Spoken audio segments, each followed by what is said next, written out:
Present Telangana Bhavan లో హరీష్ రావు మాట్లాడుతున్నారు. Live చూద్దాం. మాజీ ఎమ్మెల్యేలు, మాజీ ఎమ్మెల్సీలు, మాజీ కార్పొరేషన్ చైర్మన్లు, శాసన మండలి సభ్యులు, ఉద్యమకారులు, బీఆర్ఎస్ కుటుంబ సభ్యులు, మీడియా మిత్రులందరికీ పేరు పేరున నమస్కారం తెలియజేస్తా ఉన్నాను. ముందుగా ఈ కార్యక్రమంలో పాల్గొంటున్న మీకు, తెలంగాణ రాష్ట్ర ప్రజలకు, యావత్ ప్రపంచవ్యాప్తంగా ఉన్న తెలంగాణ బిడ్డలందరికీ రాష్ట్ర అవతరణ దినోత్సవ శుభాకాంక్షలు తెలియజేస్తా ఉన్నాను. ఈరోజు ఒక ప్రత్యేకత ఉంది. సరే, 10 ఏళ్ళు నిండి 11వ సంవత్సరంలో అడుగు పెడతా ఉన్నాం. బట్ ఈరోజు ఇంకో ప్రత్యేకత ఉంది ఈ రాష్ట్ర అవతరణ దినోత్సవానికి. ఎందుకంటే ఈ రాష్ట్రం వచ్చిందంటేనే బీఆర్ఎస్ వల్ల, కేసీఆర్ వల్ల. బీఆర్ఎస్ పార్టీ పెట్టి 25 ఏళ్ళు పూర్తయి రజతోత్సవ జరుపుకుంటున్న శుభ సందర్భంలో ఈ వార్షికోత్సవం జరుపుకోవడం నిజంగా నాకు చాలా సంతోషంగా ఉంది. ఎందుకంటే 25 ఏళ్ల కింద బీఆర్ఎస్ పార్టీ పెట్టినాడు ఈ రాష్ట్రంలో తెలంగాణ పదం నిషేధించబడ్డది. జై తెలంగాణ అని అసెంబ్లీలో మాట్లాడలేనటువంటి పరిస్థితి. ఆ రోజుల్లో కేసీఆర్ గారు పార్టీ పెట్టి ఈ రాష్ట్రాన్ని సాధించారు. ఇక్కడ ఉండేటువంటి మీకు తెలుసు, 25 ఏళ్ల కింద తెలంగాణలో పరిస్థితి ఏంది. మీకే కాదు, రాష్ట్ర ప్రజలందరికీ తెలుసు. 25 ఏళ్ల కింద తెలంగాణ పరిస్థితి ఏంటంటే బొంబాయి, బొగ్గుబాయి, దుబాయి, వలసలు, ఆత్మహత్యలు, ఆకలి చావులు. ఇది 25 ఏళ్ల కింద నాటి తెలంగాణ పరిస్థితి. కానీ కేసీఆర్ గారు పట్టుబట్టి ఇవాళ ఆయన తనకు పదవులకు రాజీనామా చేసి జై తెలంగాణ అని ఉద్యమాన్ని ప్రారంభించారు. మీరు ఆలోచించండి, ఇవాళ ఈరోజు రాష్ట్ర ముఖ్యమంత్రిపై అక్కడ ఆవిర్భావ వేడుకలు జరుపుతున్నారంటే దానికి బీఆర్ఎస్ పార్టీ కారణం కాదా? దానికి కేసీఆర్ కారణం కాదా? నిజంగా కేసీఆరే లేకపోతే, బీఆర్ఎస్ పార్టీయే పుట్టకపోతే ఈరోజు రాష్ట్ర ఆవిర్భావ వేడుకలు మనం జరుపుకునే వాళ్ళమా? ఒక్కసారి గుండె మీద చేసి ఆలోచించండి అని నేను అడుగుతా ఉన్నా. ఎందుకంటే ఊసీల లెక్క గతంలో కూడా చాలా మంది ఊసీలు పుట్టినట్టు తెలంగాణ పార్టీలు పుట్టినాయి. ఊసీళ్ళు అంతరించిపోయినట్టు ఆ పార్టీలు అంతరించిపోయిన పరిస్థితి మనం చూసాం. కేసీఆర్ ఏమి ధనవంతుడు కాదు, కేసీఆర్ ఏమి బలవంతుడు కాదు, ఆయనకేమీ అంగబలం లేదు, అర్థబలం లేదు. కానీ కేసీఆర్కు ఉన్నది గుండె బలం. ఆ గుండె బలంతో, ఆత్మబలంతో ఆయన పట్టుబట్టి రాజీ లేని పోరాటం చేసి తెలంగాణ సాధించిండు కేసీఆర్ గారు. ఇలా అనేక ఉదంతాలు ఉన్నాయి, చెప్పుకోవాలంటే చాలా ఉన్నాయి. ఆనాడు తెలంగాణ ప్రజాసమితి గౌరవనీయులు డాక్టర్ చెన్నారెడ్డి గారి ఆధ్వర్యంలో కూడా ఉద్యమం జరిగింది, తొలి దశ తెలంగాణ ఉద్యమం. ఆనాడు కూడా మా సోదరిమణి నాగమ్మ ఉన్నది, అప్పుడు కూడా పాల్గొన్నది, ఇప్పుడు కూడా పాల్గొన్నది. ఆనాడు 11 ఎంపీలు గెలిచాం.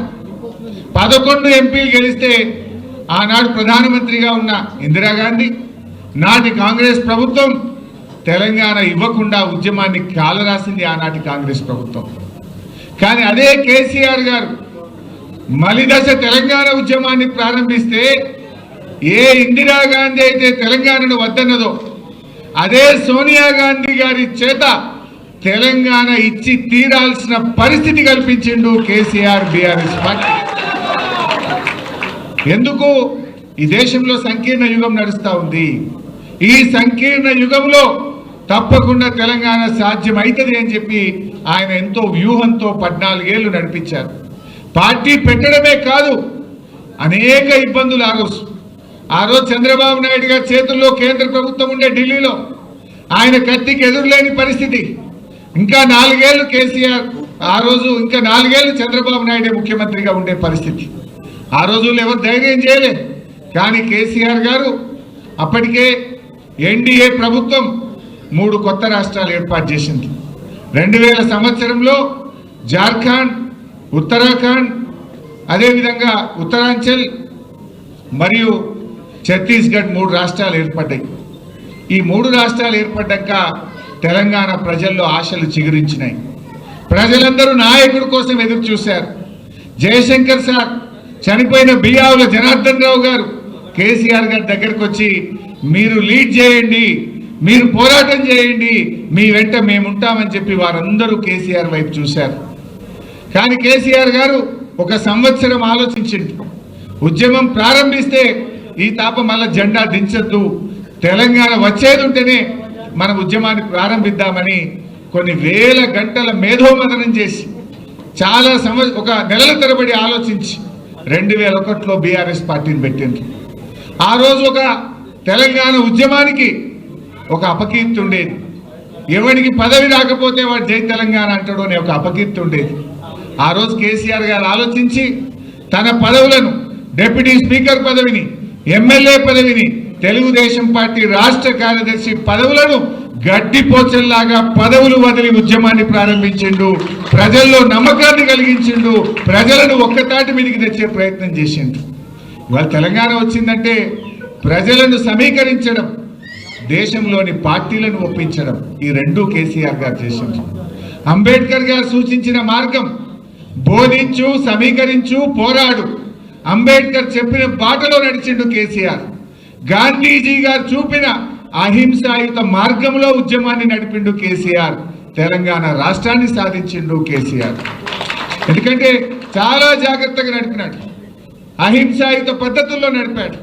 ప్రజలను సమీకరించడంలో జల పోరాటం కావచ్చు, 610 జీవో మీద పోరాటం కావచ్చు, తెలంగాణకు జరుగుతున్న అన్యాయాల మీద గలమెత్తిండు, ప్రజలను సమీకరించాడు.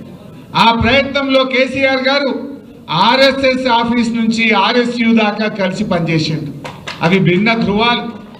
ఢిల్లీలో ఆర్ఎస్ఎస్ ఆఫీస్కు పోయి వాళ్ళను కలిసి తెలంగాణ ఎందుకు కావాలో వివరించి నేల మీద కూర్చొని అన్నం తిని తన ఇస్తరాకును తనే తీసుకుపోయి అందులో వేసి వచ్చిండు. అంటే ఎందుకు చెప్తున్నా అంటే ఆర్ఎస్ఎస్ నుంచి ఆర్ఎస్యు దాకా ఆయన చేసిన ప్రయత్నం. వినోదన్న గారు ఆ రోజు ఎంపీగా కేసీఆర్ గారితో పాటు ఉండేవారు. దేశంలో 33 రాజకీయ పార్టీలను ఒప్పించి లేఖలు తెచ్చి ఆనాటి యూపీఏ ప్రభుత్వం ముందు పెట్టి తెలంగాణ ఇస్తరా ఇవ్వరా అని ఒత్తిడి పెంచిన నాయకుడు కేసీఆర్. ఇవాళ చాలా మంది మాట్లాడుతున్నారు, అసలు త్యాగాలకు మారు పేరు